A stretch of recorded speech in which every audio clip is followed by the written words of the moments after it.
Labdien! Šī video virtuve un turpmāko laiku ar jums būšu es Žanna. Pagatavoju šo maigos lielo gaļas tefteļus. Vajadzēs lielopu maltā gaļu, cūgaļu maltā, rīvmaize, ūdens, ola, dilnis, muskatskrieksts, makaroni, sīpoli. Un mērcē milti, krējums, tomātu mērce un ūdens. Sīpoli sagriež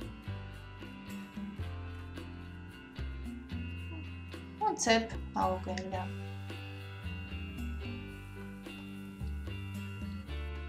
Cepu kāds 4-5 minūtes līdz gatavu un atdzesē. Olu sajauc kopā ar rīvmaizi un pievienoju ūdeni. Visu sajauc.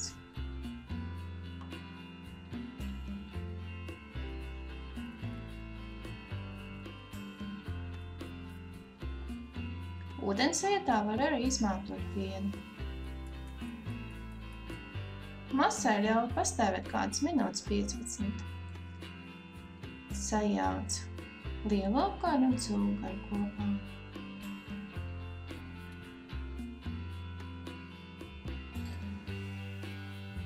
Tā pievienoju ceptus sīpols.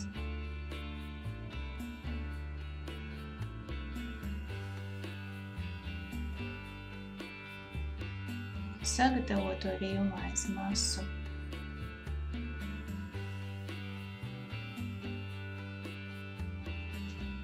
Un atkal visu rūpīgi sajauc kopā. Tad pievienoju garšvielas, dilles, muskatriekstu, sāli un pipars.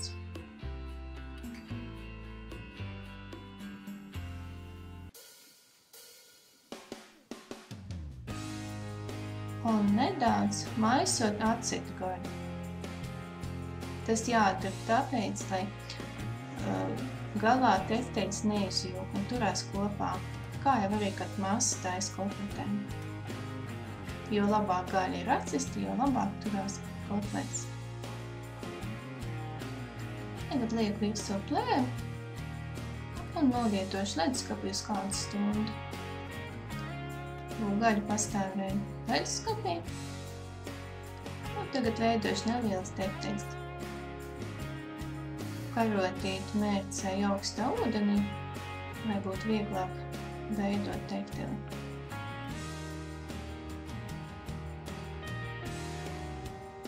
Tefteli liek cepšu pannā.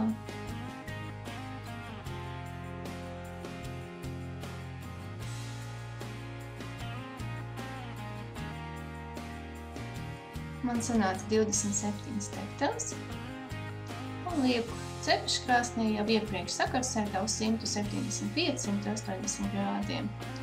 Kam ir gatavojis tefteļus, pagatavošu mērci. Izkausēju sviestu,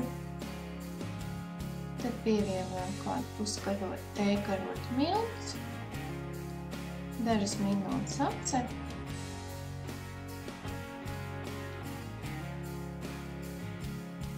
Pievienoju krējumu, tāpat arī var pienu pielietot vai nu buljonu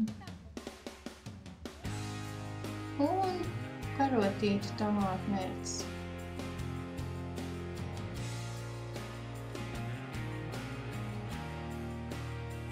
Visu sajauc, līdz masa paliek viendabīga un vāru kādu dažas minūtes.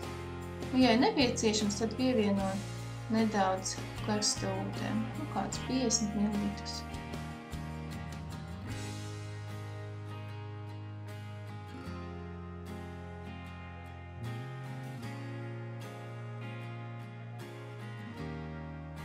Tā, lūk, mērce ir gatava, atliek maliņā.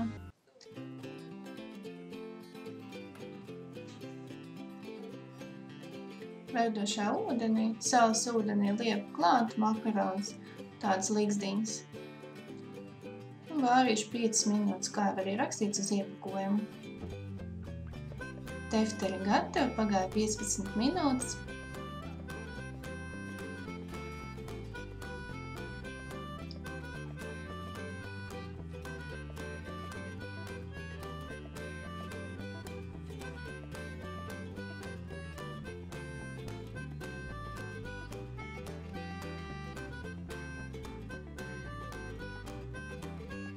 pagāja 5 minūtes, makaroni arī gatavi. Tefteņus kārto uz makaronu slikstiņām un pārliek pāri ar mērci. Tāpat arī, ja ir vēlēšanas, var arī pabert pa virsmu parmezānu sieru. Maigie lielopu gaļas tefteņu līkstiņas gatavs, lai labi garšo. Laipni lūgti manā mājaslapā, droši rakstiet. Ja rodās kāda interese, jau gaida jūs atsauksmes.